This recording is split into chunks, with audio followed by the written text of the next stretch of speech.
Greetings, humans. You have entered the Command Zone, your destination for all aspects of Elder Dragon Highlander.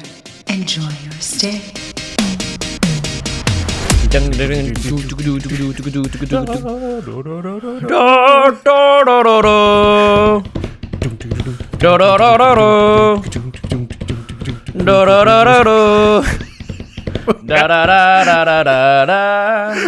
We gotta do songs with lyrics again because this is tough.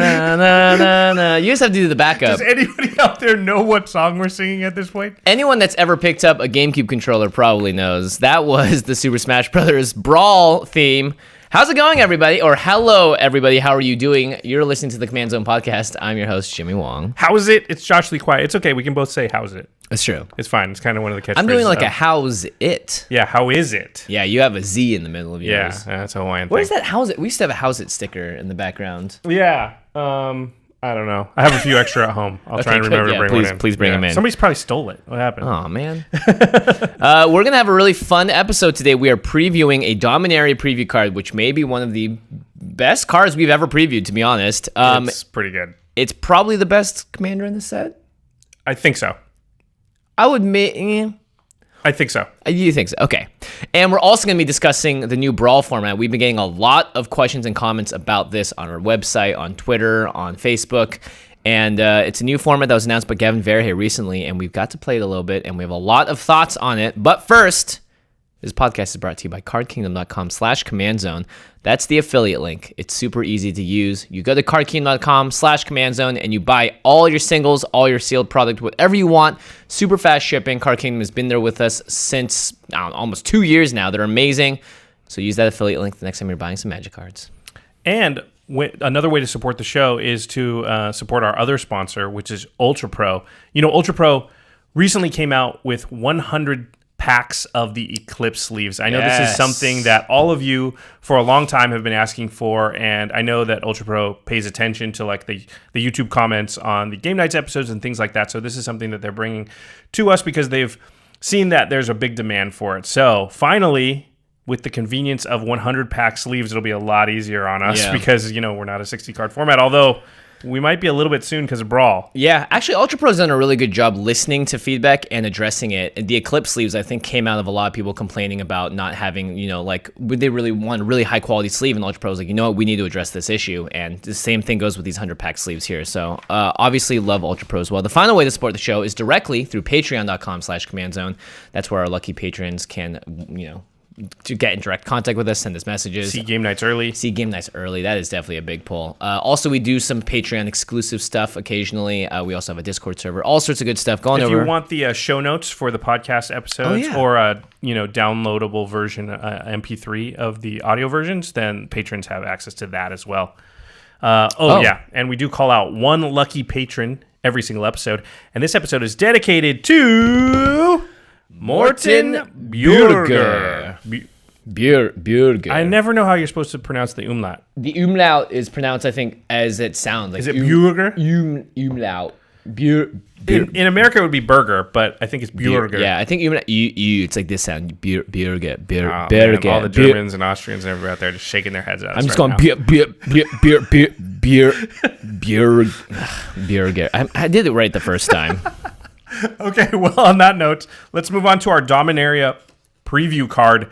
Now, the text of this card was revealed a couple weeks ago. There was a big leak of a lot of the Dominaria stuff.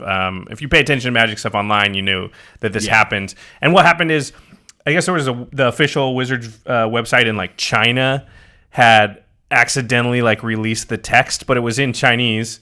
And so Wizards came out and said, you know what? Instead of everybody out here like badly translating the stuff, we're just going to release the text only. So we have had the text, but this is the first time I think that anybody's going to be able to see the art on this card. And it's pretty cool art for sure. Yeah. As well as we already know the text, but But still, the card is ridiculous. So it's Muldrotha, the Gravetide.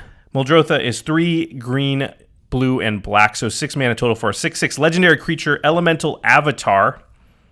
Her text is, during each of your turns, you may play up to 1 permanent card of each permanent type from your graveyard And then it has reminder text. If a card has multiple permanent types, choose one as you play it. So it's kind of a Carador, Marin-esque type of card. Although those Carador and Marin, they only do creatures. Right. I mean, Muldrotha is also like a Crucible of Worlds. Yeah. Because land is a permanent type. Yeah. And it's a really powerful card. Yeah. It's a little bit like it feels ridiculous. Full disclosure, we've had a chance to play with and against this card. I guess we can just say it here. So the next game nights is going to be a Brawl episode. We played Brawl, and as a result, Jimmy, I, and our two guests who we'll announce at some point in the future built Brawl decks. I built the Muldrotha deck, and we've played Brawl a few times. So we have seen this card in play, not in Commander, but in something very similar. I don't know, playing against it. It's absurdly powerful, especially in a format, and we'll talk about this later. So for Brawl, for those of you that don't know, is a new format announced by Wizards. It's 60 cards singleton with your commander as one of them. You can have planeswalkers as your commander, but it's only cards that are legal in standard. So when Dominaria comes out, this is going to be cards from Kaladesh all the way through Dominaria, and Muldrotha the Gravetide might be the best commander out of all of those sets combined. No. The fact that you can just play permanents like lands means you can do... I mean, I don't know if you guys remember when I played a deck with Silas Wren and was able to cast Expedition Map a bunch of times. Imagine being able to do that, but without having to attack someone and deal damage to them to do it, you know? And Muldrotha obviously is a 6-cost commander, and we'll talk about also ramping and stuff in Brawl, and it's a little harder, but it's so immune to just everything. Board wipes... Muldrotha may die, but you're going to be able to get a lot of your stuff back. Even if people are Vandal Blasting stuff, Muldrotha doesn't really care about that. Yeah, the ability to recraft stuff is incredible. And the fact that, like, think of Carador, it's one thing. Mm-hmm. Think of Marin, it's one thing. Muldrotha has the ability to get you, 4 or 5 things. I mean, you got Planeswalkers, you've got Artifact, Enchantment, Creature, Land. It's a lot of value you can get in any given turn. And you get to choose between those things. Yeah, I found the card to be extremely powerful, very fun to play. Well, let's talk about it for Commander here, because I think, that's obviously the big... We're going to talk about Brawl later, but, most people out there, we know you play Commander, and Brawl is something that's sort of new on the radar. So some cards that are crazy, I think, with this Commander. Oh, yeah. Something like Mystic Remora. Because you can just not pay the cumulative upkeep and then just play it back out from your graveyard. So Mystic Remora makes your opponents either pay 4 extra mana for their non-creature spells, or you draw a card.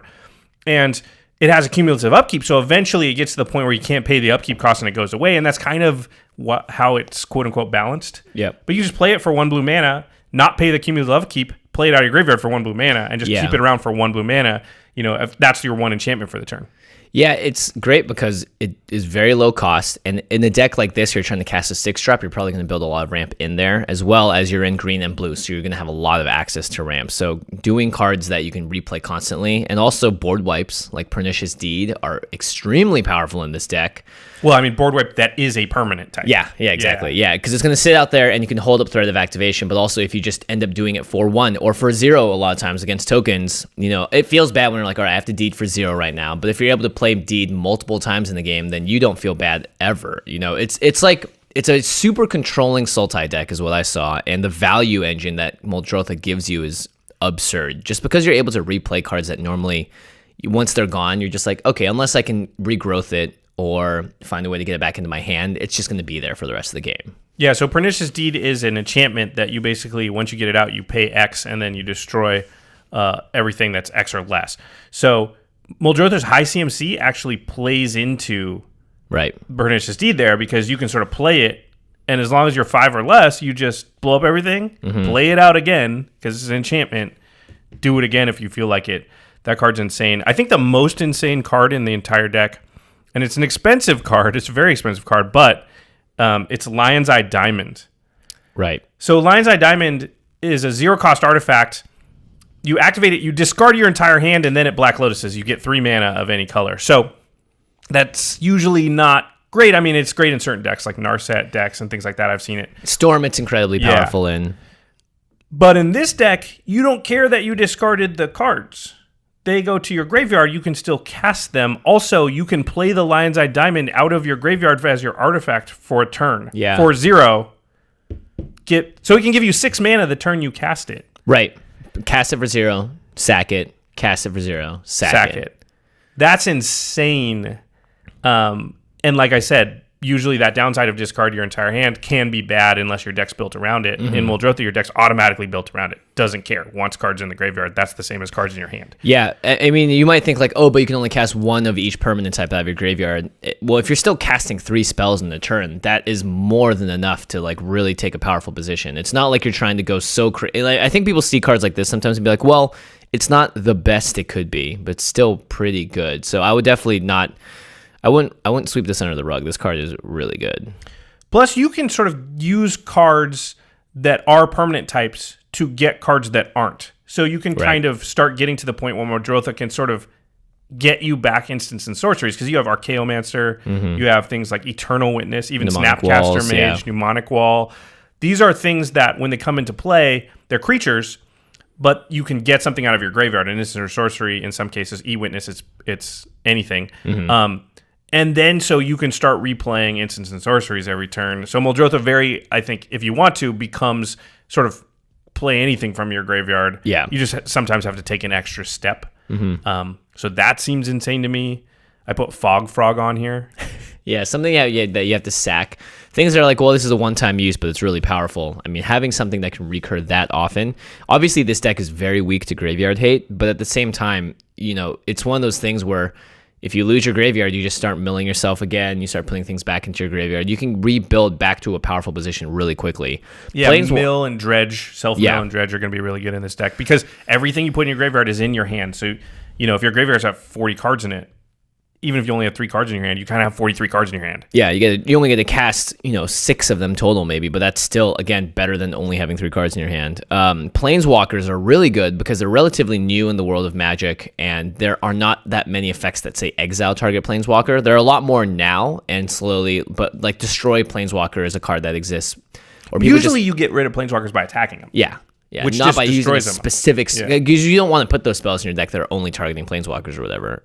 So being able to recast Planeswalkers, that's crazy. Yeah, that's something I found when building the deck was that, most of the time the Planeswalker is just going to die. And a lot of Planeswalkers you don't want to play because you're like, well, put it into play, and the plus is like draw a card or something, and it's just going to get attacked and died. But that's fine with Muldrotha because then you can always recast it. Yeah. So something like, what's the Nissa that has an X in her mana cost? Oh, Steward of Elements. That card's insane because you can just cast it on 3. Right. And do not care if it dies because you can cast it again later for more. Whatever mana you happen to want to spend on her at that moment. Yeah. Yeah. Oh, yeah. So Muldrotha, as we said, got Crucible of Worlds. So all the cards that are good with Crucible of Worlds are also good with Muldrotha. So things like Fetch Lands, Strip Mine, Brutal. Command Beacon. Command Beacon is a really, really good one. A super good one, because it'll mean that you don't ever really have to pay commander tax on Muldrotha. Command Beacon, you sack it, and then you put the commander from the command zone into your hand. So you can cast it from your hand without paying commander tax.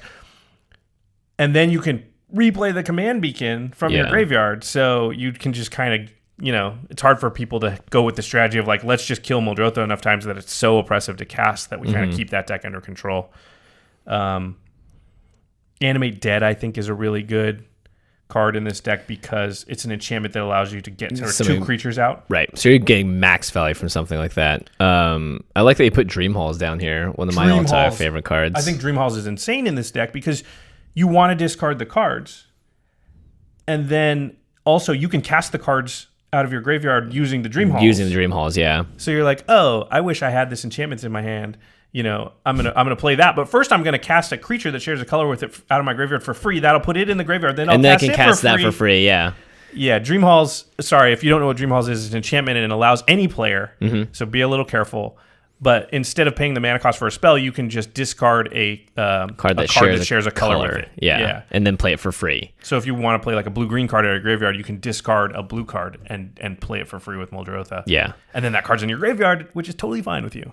Deadeye Navigator is obviously incredibly powerful. As soon as you flicker Muldrotha once, you're going to get the ability to cast stuff again. So you can get 2 lands. Or not 2 lands, sorry, that actually breaks rules. You can get 2 permanents, so you can get 2 artifacts. You can't play extra lands in a turn, but yeah. So think of Lion's Eye Diamond with Deadeye Navigator and Muldrotha, right? Oh Lion's Eye that's infinite mana because Lion's Eye Diamond creates 3 blue, goes to your graveyard. 2 of the blue, you activate Deadeye, flicker the Muldrotha. Now that's a different Muldrotha, so it allows you to play another artifact out of your graveyard. You play the Lion's Eye Diamond, flicker it, and every time you're gaining 1 mana, so you can go infinite there. You can do the same thing kind of, I think, with like Phantasmal Image and jump through some other hoops with like Animate Dead and stuff. Yeah. Sakashima is also probably good in this deck just to have 2 Muldrothas constantly on the battlefield. Yeah. That's a really good point because you can play 2 of everything. And things like Mishra's Bauble, Lotus Petal, these 0-cost artifacts that give you value wouldn't normally be great in Commander, but because you can play them over and over again, they become very, very good. Not to mention, these cards get you to cast your commander faster, too. Yes. So they're going to ramp you towards it. And usually it's a very delicate strategy being like, well, you don't want all your hand to be ramp and all that stuff so that when you play your commander, you have nothing in your hand. But like by that point, all the cards that you've used are in your graveyard and you can just start using them again.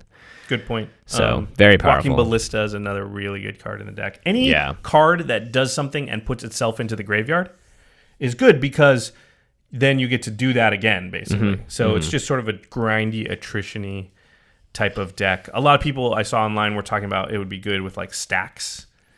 Right. It's really good with like Merciless Executioners and Fleshbag Marauders because you can just play them every turn, sack the thing, it goes back to the graveyard. You could take a lot of hints from Marin decks and from Carrier decks about what creatures they use that are so good when they come back over and over again.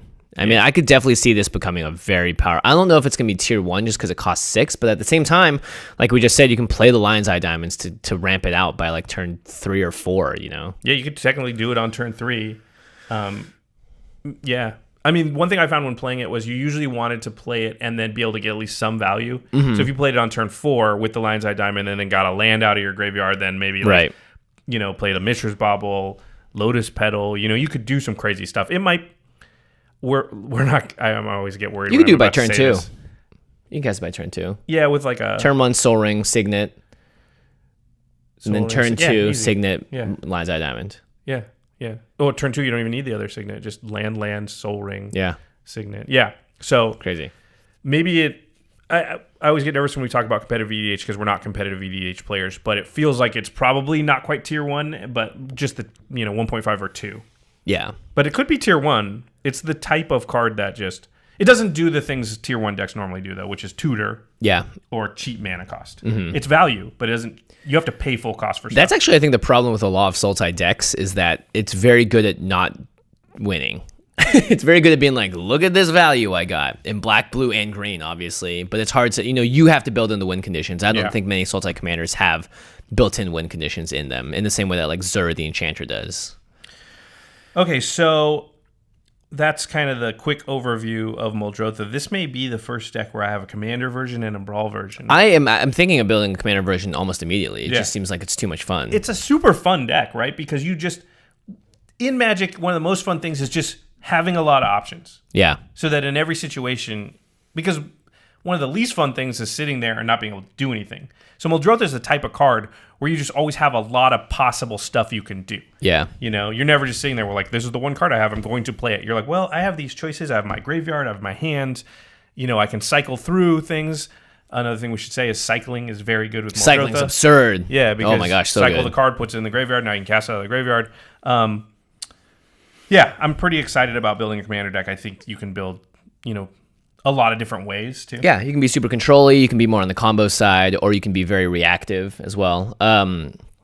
For me too, there's not enough graveyard hate in decks to constantly shut this deck down. Because you can wipe its graveyard out maybe 1 or 2 times, and it's still going to be able to just keep churning cards into it and finding other ways of, you're going to build a lot of that redundancy in there. So there's also, it's a little bit safer than some things like Carador targets, Marin targets, and in response they can do a thing. But like if you have Deathrite Shaman, you can't, it's hard. I'm casting the card from my graveyard. Right. When I go to cast it, it's not there anymore. I don't target it and then go.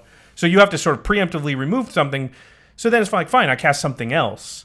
So yeah, Bojuka Bog and things that are just like graveyard 100% gone is good, but some of the targeted stuff won't work, like Scavenging Ooze and stuff won't work as good. I mean, you can obviously get rid of their best things so they can't get it, but it's hard to like be like, Deathrite can only activate on one thing. Yeah, you have to wait to respond. You have to, majority of the deck has to give you a chance to be like, okay, now that you've chosen to do something, I can choose to get rid of this or that. Right, but by that point, they might have already cast the thing. The most important thing, yeah. Yeah, and so that's a pretty interesting thing too, which I think makes it powerful. Yeah. Okay, so we're going to leave behind Muldrotha and the preview part of the episode, and we're going to move into the Brawl part, the new format. Brawl. Game Night alum Gavin Verhey announced it. That's pretty cool.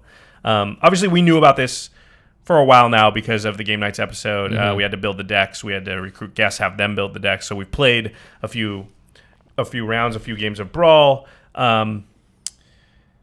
So I guess let's just go over the rules one more time here so everyone's on the same page, and then we'll kind of break down what we think about the format. We're just going to give opinions on the format. It's pretty interesting, and just say what we think and what our experiences have been as far as playing it. So there's basically like 6 rules that change it from Commander. And if you want to think of it as Commander, but for Standard. Standard Mander. Yeah, Standard Mander. Standard. Castander. Stander. Castander? Castander. Come standard. No, that's bad. Well, we're not going to solve that right now. Clearly. Okay, so the first rule change is it's just like Commander in that you have a general, you have a commander, and that commander determines the color identity for your deck. You pay commander tax. It's all the same interactions as far as moving it to the command zone. If it were to get tucked or exiled or whatever, you can do the same things. The one difference here is that you are allowed in Brawl to use planeswalkers as commanders. Right. We've seen this happen already. Yeah, this is something that's been talked about for commander. I guess let's go through all the rules and we'll go back. Okay. So number 2 is there is no commander damage in Brawl. I'm not going to... Okay.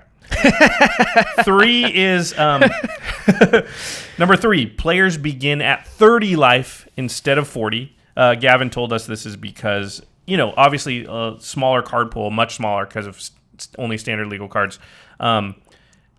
40 I think life this is totally right. By the way, yeah, 40 life just made it too long, and honestly, oh god, I don't want to. If Commander went to 30 life, I don't think it would be the worst thing ever as far as like speeding up games. But then what would you do about the people that say Infect should be at 20? Okay. Would that be at 15 then instead? Number 4, it's still a singleton format. So besides basic lands, your deck can only include 1 copy of any card. So it's just like Commander in that way. But decks can only have 60 cards. And that's 59 really because you're Commander and 59 cards. So again, Gavin explained to us this is because the card pool is just smaller, and if you force people to build 100-card decks, the power level is actually too low, and it's hard for games to end. Right? You start filling your deck with fluff instead of being able to just make a real deck. And then sort of the last big thing, and we've already alluded to it, is you can only use cards that are currently legal in Standard. So that means right now you can use Kaladesh, Aether Revolt, Amonkhet, Hour of Devastation, Ixalan, Rivals of Ixalan, and soon-to-be Dominaria. Those are the cards that are legal. Cards from those sets are the only ones legal in Brawl. It also uses the standard banned list. So Smuggler's Copter, no good.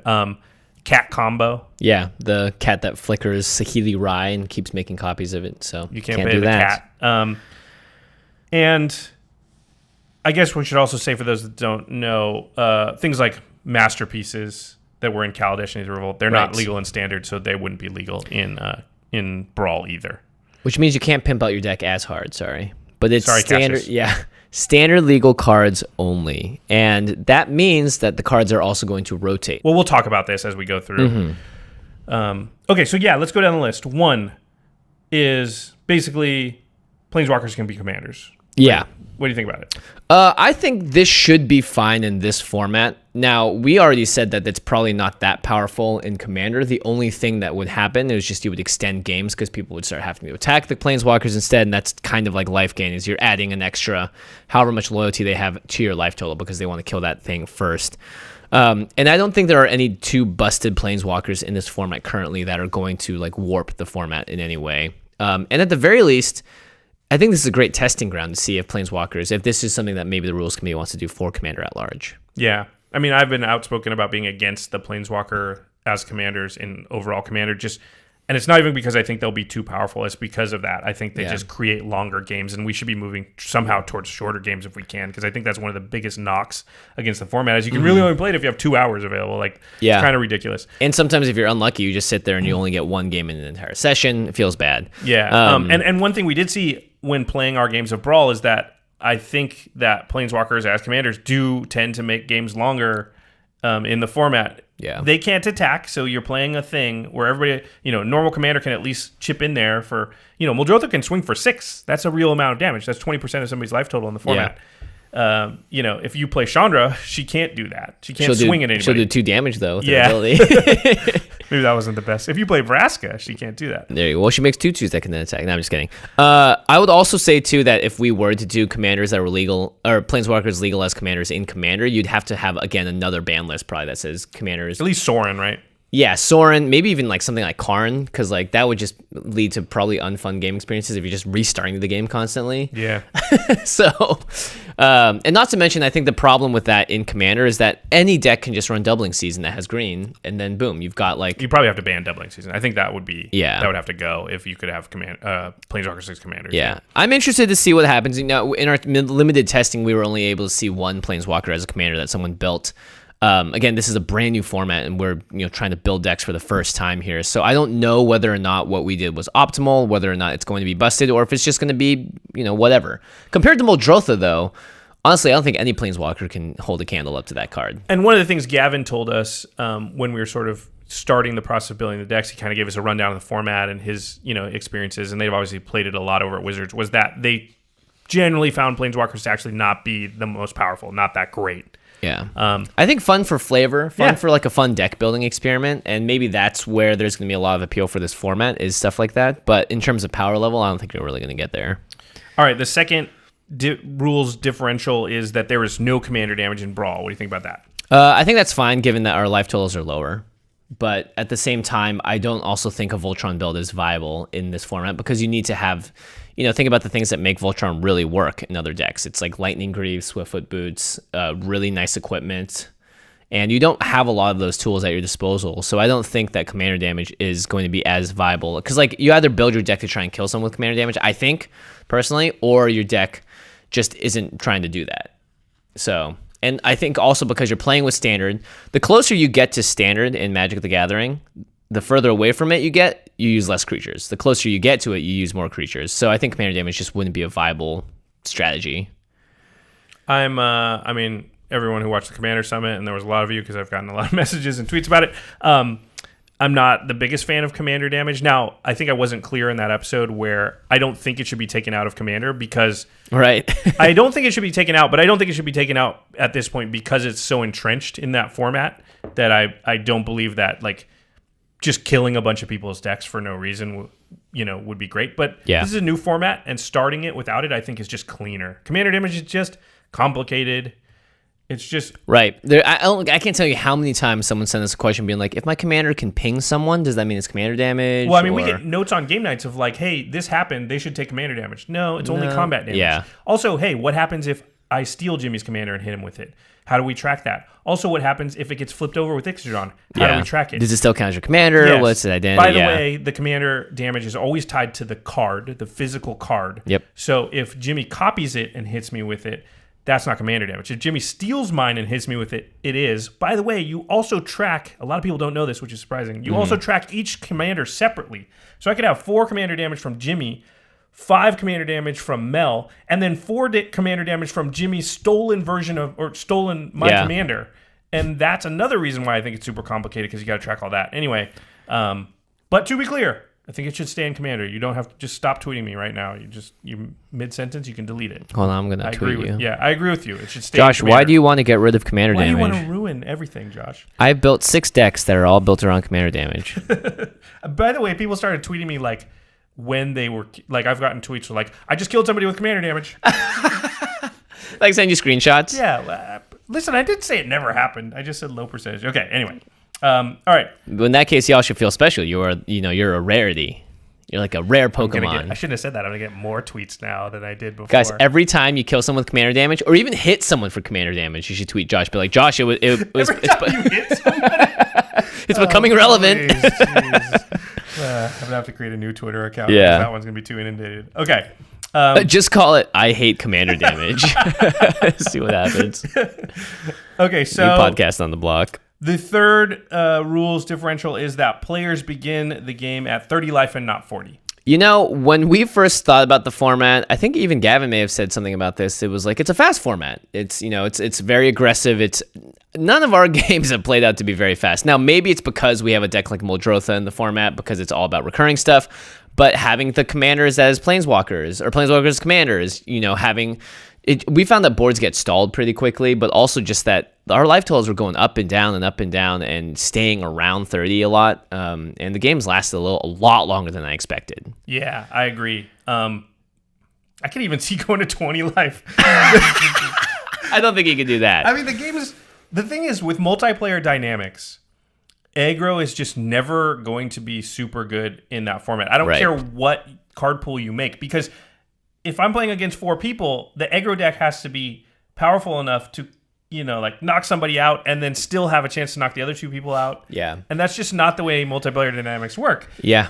And you can't balance aggro and standard to the point where it's so powerful it could actually take out 3 people, because imagine how good that aggro deck would be one-on-one. Yeah, and you're doing 3, and you're trying to kill 3 people. I mean, we ran into the exact same thing that we have on all the time in Commander, which is like, well, I'm not swinging out because if I do, I'm gonna die From on the crackback. other person. From I the might other kill person. you. Yeah. Yeah. So just getting into that is, I mean, I'm glad it's at 30 life. I can't even imagine how long those games would go if we were at 40. Well, also the format, and because it's a small card pool, it's only 7 sets. The format doesn't give you as many sort of like big coup de grace type. Yeah. I can win. You know, listen. There's no Crater Hoof Behemoth. Yeah. You know? There's just not a lot of cards that are just like this person wins, and there's not as many. There's not Cyclonic Rift. There's not as many board wipes. It's hard to. There's just a lot of standoff that happens, or that's been our experience anyway. So I found the format to actually be not quick. I mean, I could see it totally being different based on the decks that people have built, but I think, I don't know, for me, I wanted to get cute. I wanted to do fun stuff. I didn't necessarily want to build like a lean, mean attacking machine in the format. So there is a lot of that I think that may have also led to having our games be a little bit longer. All right. So the fourth one is that the deck is only 60 cards. Mm-hmm. Still singleton, but only 60 cards. Yeah. I've had some people express dismay because it's hard to have a colorless commander. They're like, can we put wastes in our deck? Do those count as basic they're lands? basic lands. Yeah. And I think that's a really interesting thing. I mean, here's the thing. There are no good, like, really full colorless decks in regular Commander, I don't think. I mean, I've seen a They Kozilek decks that struggle. are decent. Yeah. I mean, look, if they could have Ugin as a commander, that's a different situation You can entirely. have Karn. The Scion original, of- what, Silver Golem? Yeah. Is that what he is? Oh, no, the new one. The new, Scion yeah. Scion of something. Scion of something. But it's tough because that's, I think, one of the, I mean, we'll talk about this with the rotation too, but that's really tough because a lot of decks are going to live and die by the mechanics that are introduced in each set. And we have like the set breakdowns occasionally being like, is this mechanic going to be valuable later on? Does it pair with other mechanics? And I think with something like Brawl, you really run into a lot of problems with that. But I'm glad that the decks are 60 cards. Otherwise, I mean, you were saying you were struggling to find the last cards in your deck, right? Yeah, so another thing Gavin told us in the lead up, things that he had learned for us to keep in mind when building the decks was that, you know, because of the small card pool, a monocolor deck was really tough. Mm-hmm. It was just hard to find enough cards. You know, and if it's a 60 card deck, you're going to put somewhere in the realm of 23 to 25 lands probably, which means you're looking for about 35 cards, give or take. Yeah. Depending on the deck, which doesn't seem like a lot, but when you imagine that a commander deck has, you know, 18,000 cards in the history of Magic can pull from. This has like 1,000 cards you can pull from. So you're 1/17th, and yet you have to find half as many playables. Yeah. You have 35 playables where a commander deck has to find, you know, 60. Mm-hmm. So in my deck, and I was a 3-color, I had like 30 real solid, real good cards. And the last 5, I was jockeying between a bunch of cards that I thought were like fine, But not amazing. but yeah, I was like, I wish I had more options for certain things too, like self-mill or blah, blah, blah. That was good. You know, there's obviously self-mill in the format, but it's not good and efficient. Yeah. One thing that I found was really tough was rebalancing the ratios that we normally have, where it's like 10 card draw, 10 ramp. Yeah. but your ramp options aren't that great. You have a lot of like 3-drops that are trying to ramp instead of, you don't have any signets, you don't have any kind of soul rings or anything like that. If you're not in green. Yeah, if you're not in green, you were just out of luck. I mean, there's a few colorless ramp cards, but not that many. Yeah, I was trying to hit 6 and 6. Obviously, playing Muldrotha, I got to count my graveyard as my hand. So, like, a card like Perpetual Timepiece, I counted it as card draw. Right. I can't even imagine being in, like, I don't know, blue-white. There's just no ramp. There's no ramp. You have a lot of card draw. You got your Cloud Blazers and stuff, but you don't have ramp. Yeah, for sure. So you can just be so far behind a green deck that just wasn't like ramp. Yeah. I'm playing, my 7-drop, and you're like, it's turn 4. Mm-hmm. I have 4 lands. And also, I don't have Path to Exile and Swords to Plowshares. They don't make those cards anymore. Yeah, that's the other thing is that you're lacking. I mean, White's got board wipes and stuff, but Still not a ton. Still not a ton, and that's where you really feel the pain with 60-card decks is that, normally in the Commander deck, I get to build in like 2, maybe 3 ways that I want the deck to win. I feel like in Brawl, you because you only have 60 cards and the card pool is so small, you're actually hurt if you're trying to like expand your flexibility in the ways you want to win or your sort of attack strategies. That board wipes is, I think, to go back to what you were saying before, it's kind of the opposite problem for other colors that ramp is for like white. Right? Yeah. In Muldrotha, I've had a real hard time finding good board wipes, and it's like I basically took the ratios we have on the show, and we're trying to do like 60% of them or so. So 6 and 6, and then I wanted like 2 or 3 board wipes. But it's like in those colors, green has 0. First of all, yeah. Blue has doesn't really even have one full one, but it has some that'll kind of work. Black has like a -3 to everything. Yeah, Henny's expertise, right? Yeah, it's not going to get rid of everything. Red obviously has some in the current standard format. They have the Star of Extinction and the Hour of Devastation. White has quite a few. If you're outside of that, your board wipe options are like almost 0. Yeah.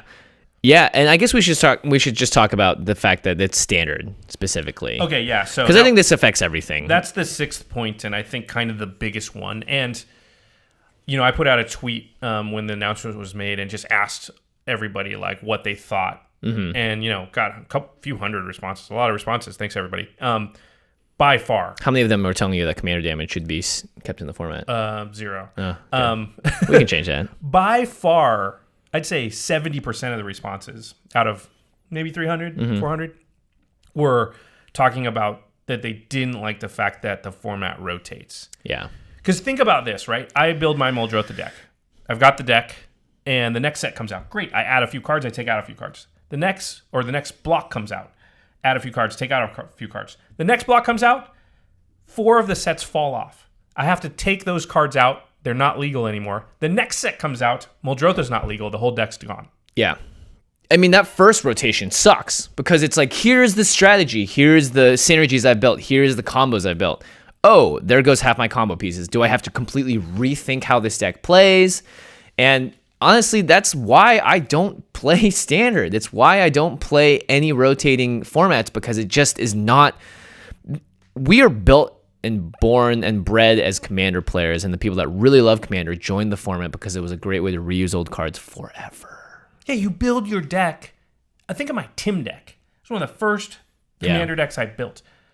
I still have it. I still love that deck. And I'm like, oh man, when I sit down at a GP or something, I'm like, oh, the next game I'm pulling out the Tim deck. I'm excited. Well, in Brawl, you can't do that. You're like, I love that Muldrotha deck, but that was 3 years ago. Not to mention, this is a self-policing format in a lot of ways, which means that you might run into situations where it's like, guys, sorry, I don't actually have, this deck isn't legal in Brawl. Can I still play it? And it's like, well... In which case, the answer is probably yes. Yes, I agree. And that's the thing. I think that's the biggest issue that Wizards is going to run up against, which is you have a whole legion of players that have been conditioned to think that their cards are always going to be safe and okay.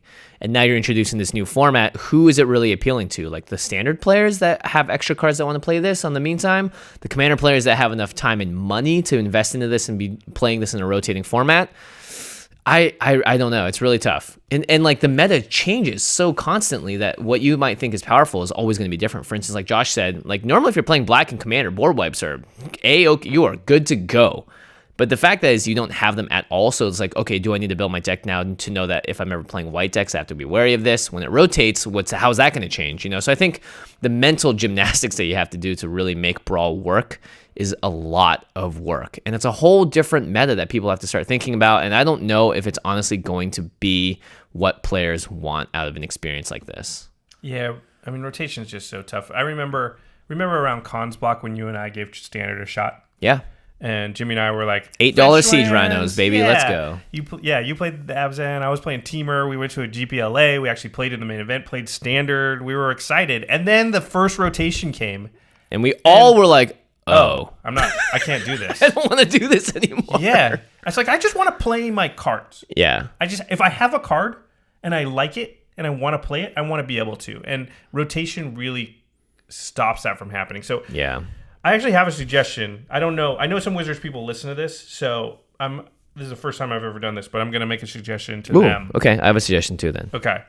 So Gavin, Ethan, I don't know. I don't even know if they're listening or if they listen, but those are two people at Wizards. Here are two names of people that work at the company. Yes, Aaron. Aaron, Mark, you listen to you listen to our podcast? Absolutely. Those last two absolutely do not. Gavin might, though. Okay, so... Well, if we're talking about Brawl, I hope Gavin's listening. Hi, Gavin. So he's like, you guys took forever to get there, so I stopped listening. Sorry. That's probably what happened. You guys talked about your sponsors for too long. No one gave me a time code. We lost him. Okay. So instead of making it rotate like Standard, I think what they should do is that the commander that you use, it should give you your color identity for your deck, but it also should give you your set identity. And so the rule should be that your commander, whatever your commander is, you can only play cards in that deck that were ever legal in Standard with it. Right. So does that mean that you also get the cards after? Yeah, it's gonna widen the card pool a little bit. That's good, right? Because let's say Kaladesh is never going to have been in Standard with whatever comes after the next rotation. Yeah, whatever is 3 sets away or whatever, right? But they would both have been at some point legal with Muldrotha. Right. So like all the cards beforehand, and Muldrotha stays here, and all the cards before it rotates out. So this bigger, wider pool. But there will be a point where a set comes out, and Muldrotha was never in Standard with it, and so you just can't put cards from that in the Muldrotha deck. But the Muldrotha deck is always legal, within that rotating block. And then I'm just going to make up the name of a set. So Return to Kamigawa comes out. In 4 years. Sorry. Return to Kamigawa comes out. I'm down. And there's a new legendary creature in that. And that one is legal the same way within its block. Anything that was ever in Standard with it. Right. And so any command, any Brawl, and you can say like it starts with Dominaria. It starts with whatever, right? So that you can't, I understand why they're doing it. And to be pragmatic about it, it makes a little bit of sense. Commander has, I think, revealed itself to them as probably their most popular format, or at least among the top 2 with Draft. Or fastest growing, too, I think, is definitely what I think. And so they found out about this market, and it's kind of untapped, and they're trying to figure out, like, okay, how do we encourage and incentivize those players that like that kind of play experience to, buy our product and buy the new cards? And I don't think that that's unreasonable for them to try and leverage that, right? This is the business. Do you guys know how business works? This is how businesses work. They need to make money. But it needs to be good for the players too. And I don't think rotation is good for the players. I don't think they understand that casual players, rotation doesn't work for them. They're not, I was going to say they're not hardcore, but who's more hardcore than Jimmy and I? We can't handle rotation. Yeah. We have literally spent years of our lives making, and tons of hours talking about playing and making content for Magic. There are not more hardcore, fans of this game than us, and we cannot deal with rotation. So it doesn't even have to do with how hardcore you are. It's just that there's a lot of players out there, they just want to play their cards. So I think if you did this and you said, okay, Muldrotha is, the set identity is Kaladesh all the way to 3 blocks from now or whatever. Yeah. And then once you're there, you can always play that deck. You just, at a certain point, you can't add cards to it, really. Right.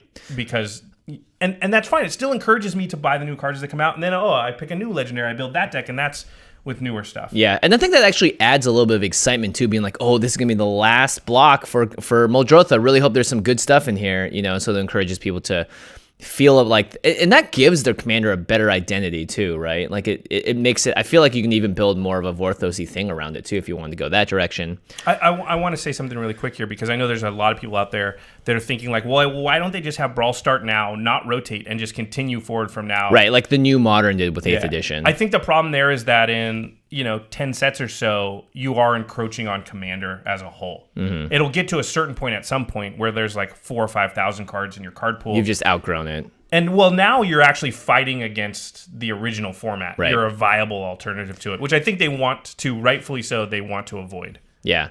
I'm all for your recommendation. The reason that we like limited is because that's how we handle rotation. It's within a set, you can learn it, and by the time the new one comes out, it's not like you have to not play with the cards you did before. You get to, learn the new set. You get to draft it again. And that's why I like about draft. I don't like that about standard. I don't like the rotation aspects of it. I think anything that helps keep, again, the core essence of Commander players started with people that loved getting value out of old things and being able to play their cards forever. Yeah, that card that you're nostalgic for and you love, I love this card. I remember blah, blah, blah. That was like the first rare I opened or whatever. You just want to be able to put that in your deck. And this would, I think, allow people to do it. Okay. And that'd be great for people that are just starting into Magic now to be like, oh, cool, this rare I opened, Muldrotha. Wow, I opened Muldrotha. I can build a Muldrotha deck now. And that's going to be the thing I really remember. And the upside is that your deck will be roughly the same power level, right? Because nobody can go buy OG dual lands or, Lion's Eye Diamonds or that kind of thing. Because, and ideally, any bank of 10 to 12 Magic sets in Modern era that you can think of would be about the same power level. I think this also gets, let's say that the world was filled with hardcore Brawl players and all they wanted to do is the same as standard players, figure out the format, find the best cards to the point where the decks are so good that they might have to ban some of the cards, right? Like that's what the Brawl players want to do. Let's say that we're in that world. Then I think you have an unfortunate circumstance where it's very unwelcoming for someone else to come in and play. Because people don't build decks for power level. They build decks. They don't build decks to play with. Like we have our casual decks and our hardcore decks. Their Brawl decks are all about what's the best deck in the format. What can I win with the most? And then you start skewing towards that. And I think once you give people the opportunity to solve formats, it's not going to be as healthy as saying like, here's all the cards you can use, and then here's for this one, here's all the cards you can use for this.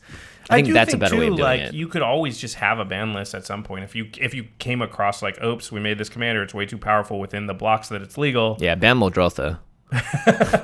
Too early. You could do that, I think, to sort of fight against. Anyway, that's no different than you'd have to do now, right? You always have the possibility of any card that you design accidentally sort of being too powerful within some format. Yeah, definitely. I don't like the idea of people wanting to solve the format, though. I think that takes away from what Commander is and what the essence of multiplayer gaming is. Something about Gavin's article that wasn't stated is... I don't think he ever really mentioned multiplayer as like the way you're supposed to play it. I think you can play it 1v1. I think it's actually really fun 1v1, honestly. And I think it's possible that they may even like run Brawl tournaments 1v1.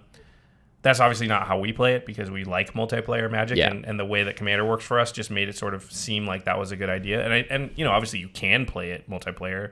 You can play anything multiplayer. Yeah, exactly. So yeah, I don't know. I just wanted to say that just so that we were clear about it's not technically necessarily just a multiplayer format. Yeah. But we've seen with Commander how different 1v1 is from multiplayer. And that's like, what competitive EDH is. Yeah, they have their own. Well, no, competitive EDH French, is still multiplayer, but French and dual Commander is 1v1. Yeah. And they have to just ban a ton of different cards like Soul Ring because in 1v1, it's not that self-policing thing we've talked about. Yeah. 60 cards, you're going to have decks that are a lot more efficient, that can hit their goals a lot more, I think, better, efficiently. Because even in Commander decks, sometimes I'm like, man, I really don't want to draw this card early in the game. But Brawl, I don't think you build your deck that way. So, yeah, I mean, we've had the chance to play it a little bit. I had fun.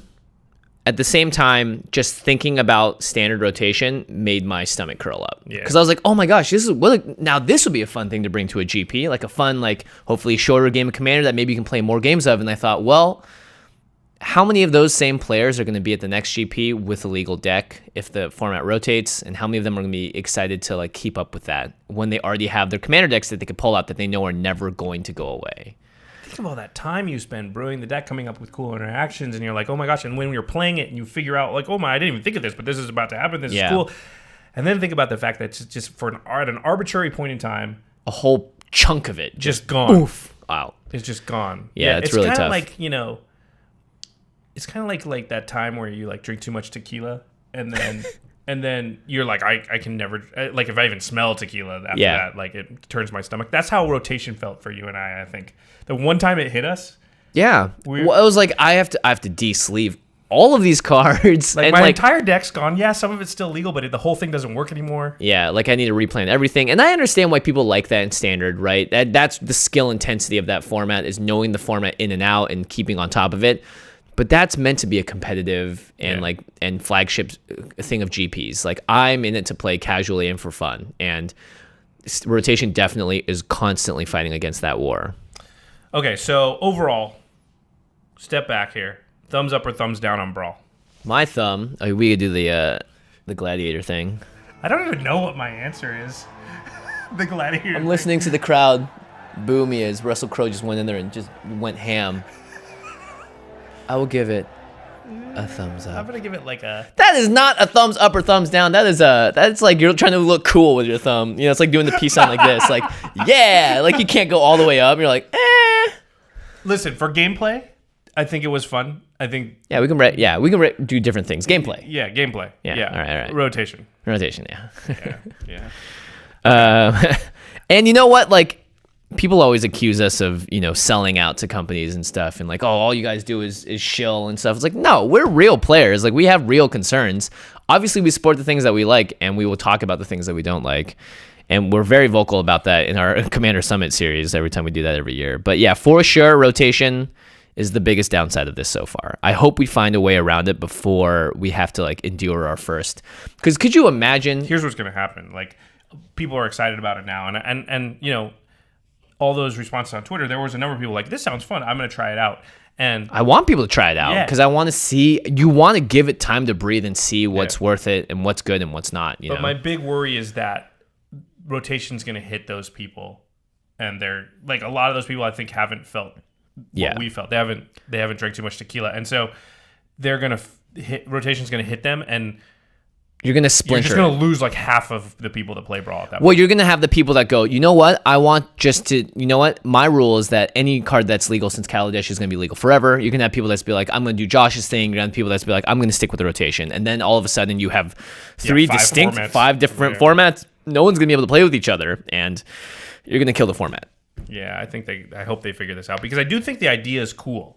I've been thinking about standard Commander forever. I was like, oh man, wouldn't it be cool if only you could use standard cards and stuff? Like, I mean, it's made for us in a way in that it's kind of like limited. Yeah, it's like Commander, but for limited, right? The card pool is just 5% as big, and so I have to be real clever. I got to MacGyver some stuff. I don't have board wipes, like I found that really fun. Is like, I don't have Cyclonic Rift. This is kind of awesome. Yeah. I have to figure out what would I build a deck if it didn't have Soul Ring and Cyclonic Rift in it. What would I put in there in its place, or blah, blah, blah. And that challenge is fun. Yeah, so, okay. Well, we all know what the two of the listeners is going to be. What do you think about the Brawl format? Yeah. Are you excited, upset, indifferent? Let us know. I hope you're not upset. There's nothing to be upset about. No one's forcing you to do anything. Certain people were upset. I think there was a worry that it's like going to encroach on Commander. I don't understand that kind of argument in general. If people did find Brawl more fun than Commander, like, that's not going to happen. But in some world, that would mean it would be more fun, right? You know what would be cool? If the next Commander set was, like, they'll call it like Brawl Basics or something. It was like a core set for Brawl that all decks could always use at all times, so that you give options to some colors. For instance, like, no matter what's in Standard, white is going to have access to a kind of ramp card. Right. And the same that blue, and that would be interesting to try and balance it out. But then you'd be messing with the standard rotation stuff. So I mean, you'd have to make that stuff legal and standard, right, for it to make sense, or else you have a separate, like, you say everything legal and standard plus this stuff. I'm imagining it's Josh Lee Kwai's format, the one that you proposed, JLK variant. And in addition to it, you have like a core set that you can always take out of, which is this like 1 year of Commander product. Yeah, so it's like whatever sets were ever standard legal with your Commander plus this little subset of 50 cards that are always legal. Yeah, and that's going to like really help balance out and bring a little bit more, I don't know. Who knows? Because that's the other thing I'm worried about too, right? Because like, think about it this way. How often do you have a set like Kaladesh that's so dedicated to artifacts that any artifact commander within that set is just going to be so much better than when they release one like way down the line? True. I mean, but you're always going to have that a little, right? Because like right now, you could probably build an energy deck. Mm-hmm. That's just not going to be true in 2 years, So, by the way, if you're going to play Brawl and they're not changing the rules, do not build an energy deck, because so much of your deck is just going to get wiped off the face of the planet when it rotates. I mean, you really want to build around a Dominaria. Just take our advice. Build around a Dominaria legend. They're going to be alive the longest in the format before rotation hits. Yeah. And there are so many legends, I think, because it's a legend set, basically, from what we've seen. And you can use the cards in the 60, in the 59 that are from Kaladesh and the Revolt and stuff. But if your commander rotates, your deck's just dead, right? Unless they just happen to print another legendary creature that does a similar thing. Actually, my commander and my deck that I built, I was looking at because like, oh wait, well if this rotates, what happens? I was like, oh, I'm only losing like 5 cards from Kaladesh and all that stuff. So, all right. We will reveal what Jimmy's deck was, who our guests were, and what their decks were at some point in the future. So please, well, you can bug me about it. I don't care. Okay. Are you sure you don't care?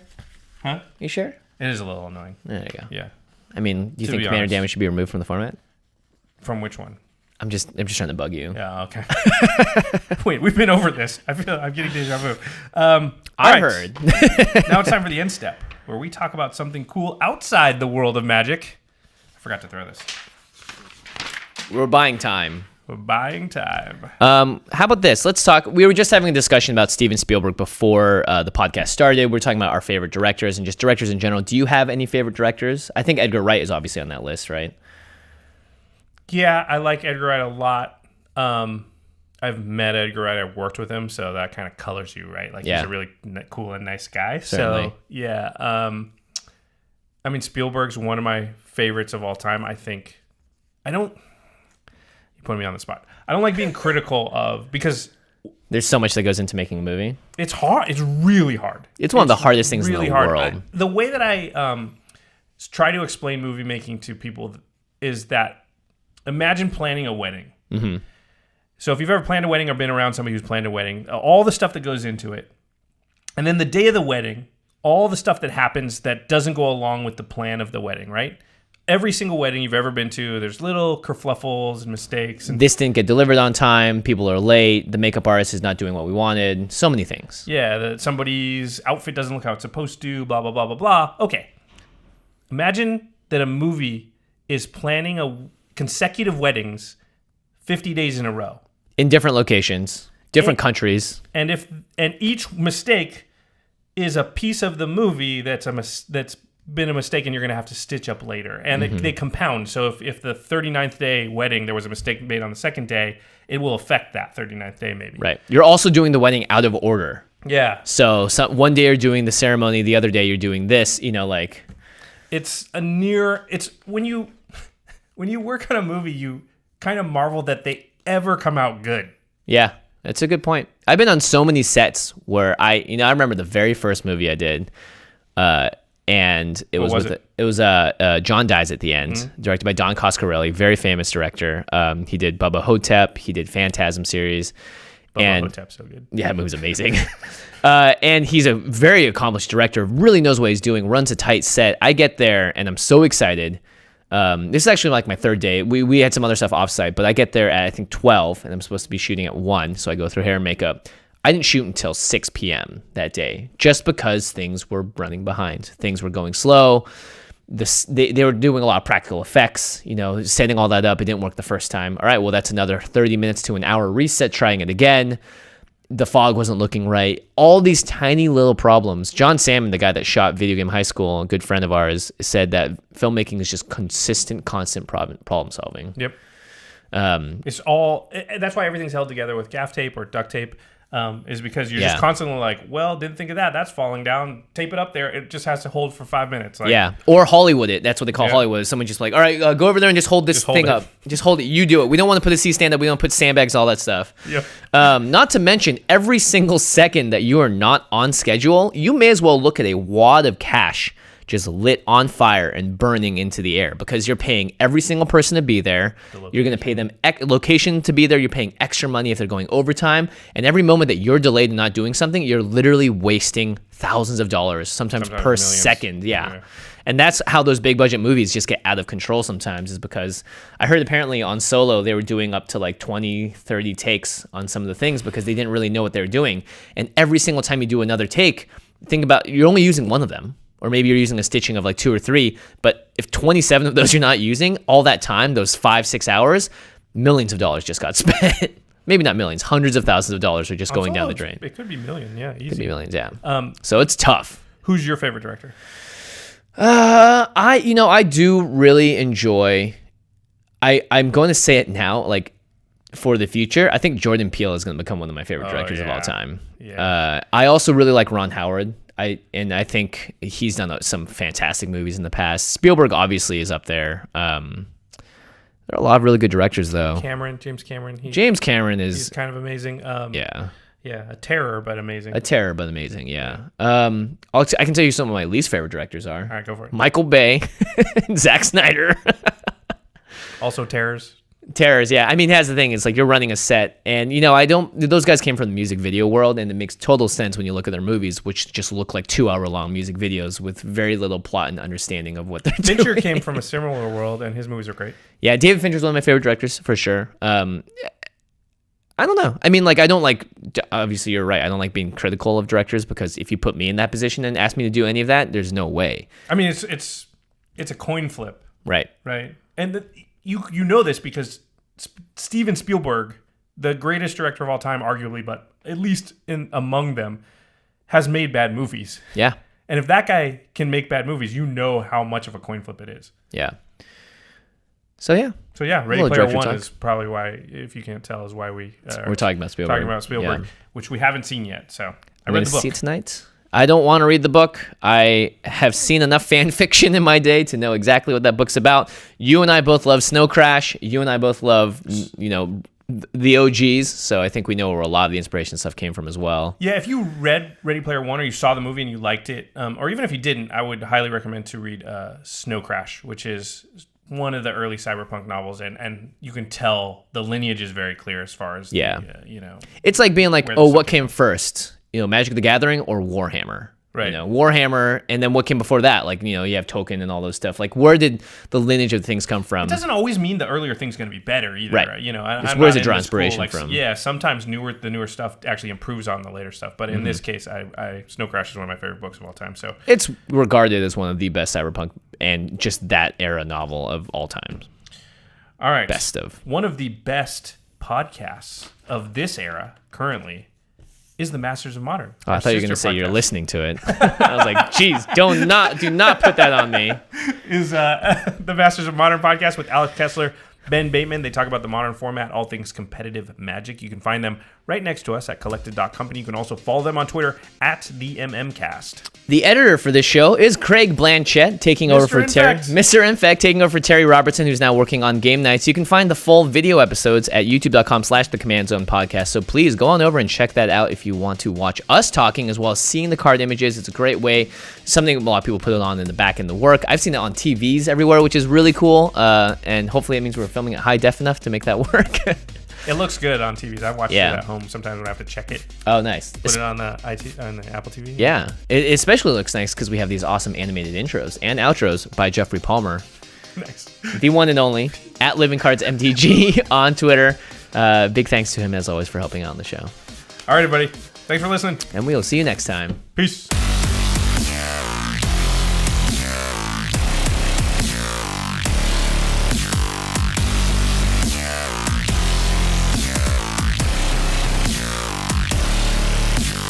Thank you for your attention. For further inquiries, send an email to commandcast@rocketjump.com or ask us on Twitter at JFWong and at Josh Lee Kwai. See you later, alligator. Greetings, humans.